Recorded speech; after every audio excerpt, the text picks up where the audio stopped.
राज्य विज्ञान एवं प्रौद्योगिकी संचार परिषद विज्ञान एवं प्रौद्योगिकी विभाग भारत सरकार के तत्वाधान में प्रगति विज्ञान संस्था द्वारा 5 दिवसीय विज्ञान कार्यशाला राजकीय कन्या इंटर कॉलेज सहारनपुर में आयोजित की जा रही है। आज कार्यशाला का चतुर्थ दिवस था। मैं टीना सराफ, प्रवक्ता भौतिक विज्ञान, राजकीय इंटर कॉलेज कैलाशपुर, आपके समक्ष चतुर्थ दिवस की रिपोर्टिंग प्रस्तुत करने उपस्थित हूँ।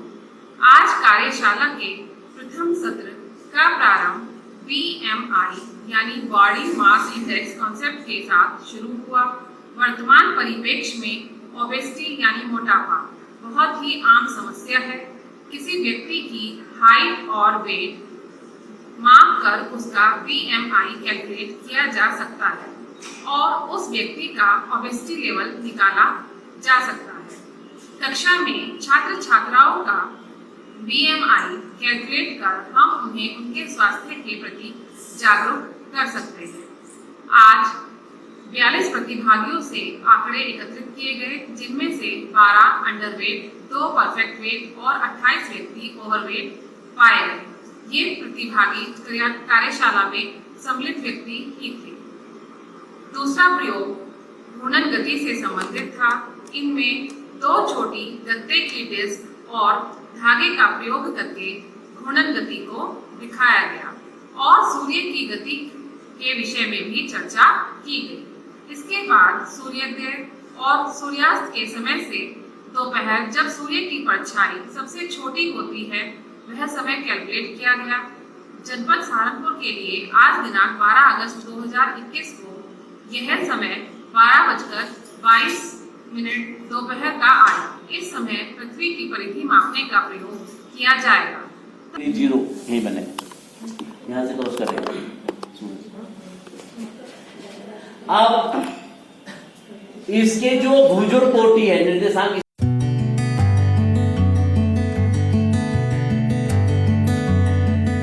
यही तो होता है XY, ऐसे निकालते हैं हम लोग। ये भुज और कोटि हो गए हमारे, ये भुज और कोटि हो गए। इस प्रकार से हम इसे निकाल लेंगे। क्लियर हो गया? समझ में आ रहा है ना? जहां समझ में ना है तो बता देना। देखो कोई दिक्कत वाली बात नहीं है। जो चीज मुझे भी समझ में नहीं आती जब तक क्लियर नहीं हो जाता मैं पूछता हूँ। मैं छोटे बच्चों को अपना गुरु बना लेता हूँ। हमसे ज्यादा कई बार बच्चे ज्यादा समझदार होते हैं। निर्देशांक ज्यामिति कहलाते हैं। ये कोऑर्डिनेट, अच्छा बायोलॉजी वाले होगा। अच्छा कोई बात, कोई नहीं हो जाता। निर्देशांक ज्यामिति कोऑर्डिनेट का मतलब ये है, देखो ये समझिए, ये x है, x dash, y y dash, ठीक है? ये बात समझ में आ गई? इसके अंदर जो ये रेखा पॉजिटिव होती है, ये भी रेखा पॉजिटिव होती है, ये नेगेटिव होती है, ये भी नेगेटिव होती है, ठीक है? ये फर्स्ट क्वाड्रेंट कहलाता है, ये सेकंड कहलाता है, ये थर्ड कहलाता है, ये फोर्थ कहलाता है। ये भी क्लियर? 4/4 हो गए। अब इसके अंदर मान लिया कोई ये बालक बैठा हुआ है इस जगह, तो इसके निर्देशांक क्या होंगे? हम लोकेशन कैसे फाइंड आउट करेंगे? उसे कहते हैं निर्देशांक बिंदु। उस निर्देशांक को, उस बालक को कैसे पकड़, जैसे क्लास है, इस कमरे के अंदर कौन सा बालक कहाँ बैठा है या हम में से कौन सा साथी कहाँ बैठा है, उसकी लोकेशन ढूंढनी है। तो हम कैसे ढूंढ लेंगे? तो उसे x और y से तो क्रॉस करके पकड़ेंगे कि इस बिंदु पे जाके पकड़ लो, है ना? तो उसके लिए x y के लिए क्या करेंगे? 1 2 3, मान ले 3 के सीध मार रहा है, ठीक है? अब ये x तो हो गया। ये पहला बिंदु कहलाता है भुज, पहला अक्षर, और फिर होता है कोटि। भुज इस पर चलने वाली ये भुज कहलाती है और ये कहलाती है कोटि। क्लियर हो गया? हाँ, बुरी बात नहीं। 1 2 3 4, अब ये 4 की सीध बार आई बिंदु, ठीक है? तो पहले लिखेंगे x वाला, तो ये आ रहा 3, और फिर आ रहा कोटि लिखेंगे तो ये आ रहा 4 पे, तो 3,4। ये इसका बिंदु का निर्देशांक हो गया। अब ये दोनों प्लस है, तो ये पहले क्वाड्रेंट में, प्लस प्लस, दूसरे क्वाड्रेंट में माइनस प्लस, तीसरे में माइनस, चौथे में प्लस माइनस। ये चिन्ह होते हैं।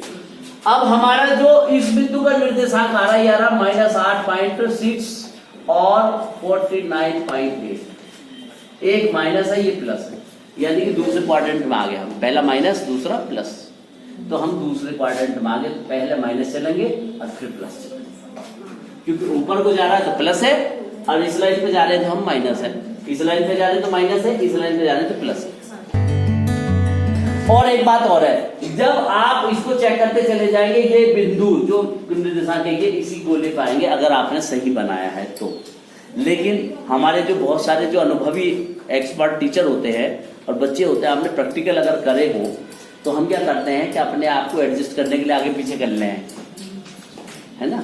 अगर हम आगे पीछे करेंगे तो यहाँ समय भी आगे पीछे ही हो जाए, ये उसी रेखा पर आना चाहिए निर्देशांक। लेकिन सर 49.8 तो नहीं आएगा, वो तो 50 है। क्या वो 50 टॉप पर है, वो इधर को घटेगा। 11 का है, जैसे उदाहरण के तौर पे चलो फिर 11 के बजाय अब लेता हूं 9 का, 11 10 ये आ गया 9, ऐसे निशान लगाएंगे आप। फिर उसके बाद आएगा 8, अब 9 है, 9 के जैसे सपोज 9 है तो 9 का देखिए यहाँ तो -8 है, यहाँ पे हो गया आपका 9 का -76.5 और 32.1 सेंटीमीटर। यहाँ ये कम होता जा रहा है, ये बढ़ता जा रहा है, भुज की संख्या बढ़ती जा रही है माइनस में और कोटि छोटी होती जा रही है। क्लियर हो गया ये बात, समझा। तो अब आप इसी से यहाँ लगाएंगे -76 पे और फिर 32.1 पे यहाँ निशान हो गया 9 बजे। ये जो लैटिट्यूड हम लोगों ने निकाला, एक्चुअली इस और घड़ी के डाटा को निकालने के लिए पूरे साल भर का सूरज का मूवमेंट लिया, जो मैं भी आपको बता रहा था पहले, पृथ्वी पर पहले स्लो पेट्स,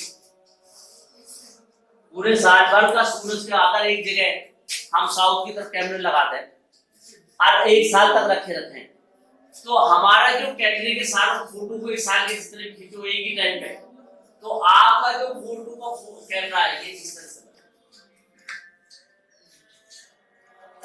सूरज का जो मूवमेंट है वो इस तरह से होता है। सर्दियों में नीचे को जाता है, जून में ये मूवमेंट होता है सूरज का जाने को आने का। यहाँ जून होता है, यहाँ से यानी ऊपर हो जाएगा, और यहाँ पर ये सर्दियां दिसंबर जनवरी। तो यहाँ जो लोकल लैटिट्यूड होता है, लैटिट्यूड का मतलब है कि हर जगह का जो अक्षांतर है वो अक्षांतर तय करता है। एक लंबी सी छड़ हो तो मैं समझाता हूँ, ये पाइप मान लो इसे,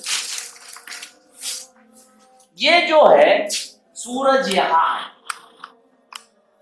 तो सूरज का मूवमेंट इस तरीके से, तो इसकी जो परछाई है जब हम कोई चीज खड़े करेंगे तो उसी एंगल के हिसाब से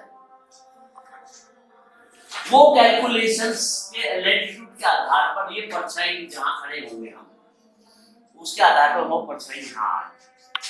ये पूरे साल भर का एक प्लान करके बनाया जाता है, जो शुरुआती दौर में बनाया गया। उसके आधार पर फिर हम ये तय करते हैं कि सूरज की गति, फिर ये पता चल जाता है कि सूरज इतने लैटिट्यूड पे इतने डिग्री पर इतनी परछाई कोण बनेगा, इतने पे इतनी परछाई कोण बनेगा। उसके आधार पर फिर ये लैटिट्यूड अक्षांतर और देशांतर निकलते हैं। उसके बाद में हम अगले स्टेप पे चलेंगे, इसलिए आपको सब डायग्राम मैंने बना के दे दिए। इस डायग्राम के बाद में मैंने आपको फिर अगला डायग्राम दिया है ये वाला। अब आपको क्या करना है, इसमें आप देख रहे हैं ना कि निशान लगे हुए हैं, राइट में कुछ लेफ्ट में। हम गलती करते हैं, जो निशान राइट में लिखा है वो राइट में लगाना है, जो लेफ्ट में लिखा वो लेफ्ट में लगाना। समझ गए क्यों लगाना? उसके लिए अगले स्टेप से पढ़ जाइए। यहाँ पे हमने जो निशान राइट में लगाए उनके बीच में महीनों का नाम लिखा हुआ है, यानी कि उस महीने के 30 दिन 31 दिन के बीच में अगर हम यहाँ खड़े होंगे, यहाँ से जो परछाई बनेगी वो परछाई हमारा समय बताएगी। इसलिए इसे लिखते समय भी आप ये देखें कि राइट में लिखा है तो राइट में बनाए, लेफ्ट में लिखा है तो लेफ्ट में। क्लियर हो गया बात? तो ये खास बात है। तो आपको ये करना है और उसके बाद में फिर ये तो लास्ट फाइनल है जो दिसंबर जनवरी लास्ट में दिए थे, इसमें कौन सा महीना लिखा जाना है। जैसे कि उदाहरण के तौर पे ये 37 सेंटीमीटर ऊपर 27 सेंटीमीटर है तो ये इसके बीच में जनवरी है। लेफ्ट में नवंबर है तो ये 34 में 5 सेंटीमीटर 21 सेंस है तो इसमें जनवरी लिखा जाएगा। ठीक है, बात समझ आ गई। तो इसके अंदर आराम से दिए हुए, घबराने की कोई बात नहीं, मैं आपके साथ रहूंगा, टेंशन फ्री है। अभी आप खाएंगे खाना, लेकिन खाना खाने से पहले हम लोग जो हैं या खाना खाने के बाद में आपको वो लूप बनाना है। सबसे महत्वपूर्ण काम लूप बनाने का, सबसे पहले वही बनेगा। तब तक अन्य प्रयोग जारी रखे गए। अगला प्रयोग 2 गिलास और 2 छोटी बॉल को लेकर किया गया। दोनों के दोनों गिलास आपस में जुड़े थे और दोनों गेंद उनके अंदर थी जिन्हें अलग अलग करना था। गिलास जो जुड़े हुए थे उनका स्लोप सेंटर में था। जुड़े हुए गिलास तेजी से घुमाने पर सेंट्रीफ्यूगल फोर्स के कारण दोनों गेंद अलग अलग किनारों पर चली जाती है। इससे समझा जा सकता है कि किस प्रकार सेंट्रीफ्यूगल फोर्स के कारण सर्कुलर मोशन में जो हैवी पार्टिकल्स होते हैं वो किनारों पर इकट्ठा हो जाते हैं। इसके बाद सेंटर ऑफ ग्रेविटी और सेंटर ऑफ मास उसको समझाया गया। आइसक्रीम स्टिक का प्रयोग करके एक आकृति बनाई गई थी जो केवल धागों से जुड़ी हुई थी और उस पर एक कटोरी को रखकर संतुलन को दिखाया गया। इस प्रकार के फर्नीचर बहुधा देखने को मिल जाते हैं जो विशेष आकृति के होते हैं और उनका संतुलन बना होता है। पृथ्वी की परिधि ज्ञात करने का प्रयोग शुरू हुआ।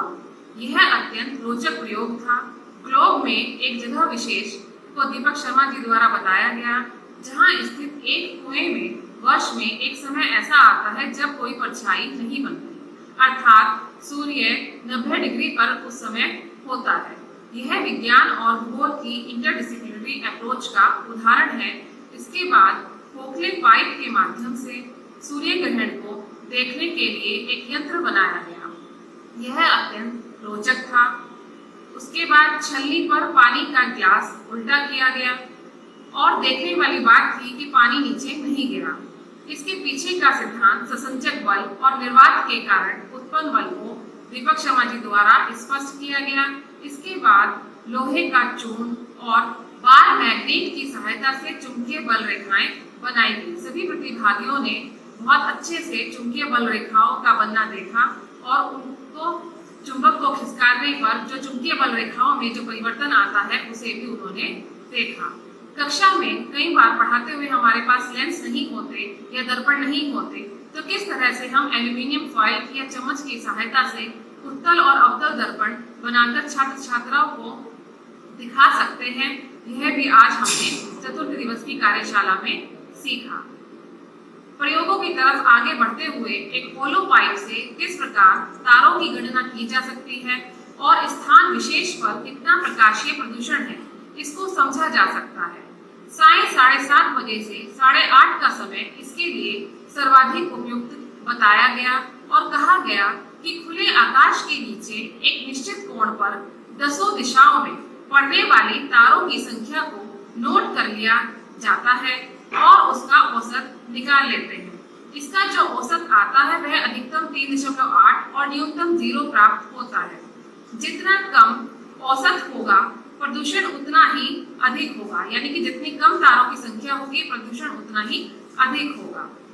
हमने जो नोन टाइम कैलकुलेट किया था उसके लिए सभी प्रतिभागी विद्यालय के प्रांगण में इकट्ठा हो गए और हर 2 मिनट के अंतर पर सूर्य की परछाई को हमने नोट किया। द्वितीय सत्र में सौर घड़ी को बनाने के प्रक्रिया को शुरू किया गया। इसके लिए 5-5 प्रतिभागियों के ग्रुप बना दिए गए और सभी प्रतिभागी विद्यालय की छत पर अपने ग्रुप के साथ सहायक सामग्री के साथ दीपक शर्मा जी के मार्गदर्शन में एकत्रित हुए और सौर डायल को बनाने का कार्य किया गया। सौर घड़ी को बनाना आज का अंतिम प्रयोग था। सभी प्रयोगों में मानवी मैडम का जो सहयोग है वह अत्यंत सराहनीय रहा। इस प्रकार अनेक प्रयोगों के साथ चतुर्थ दिवस का समापन किया गया।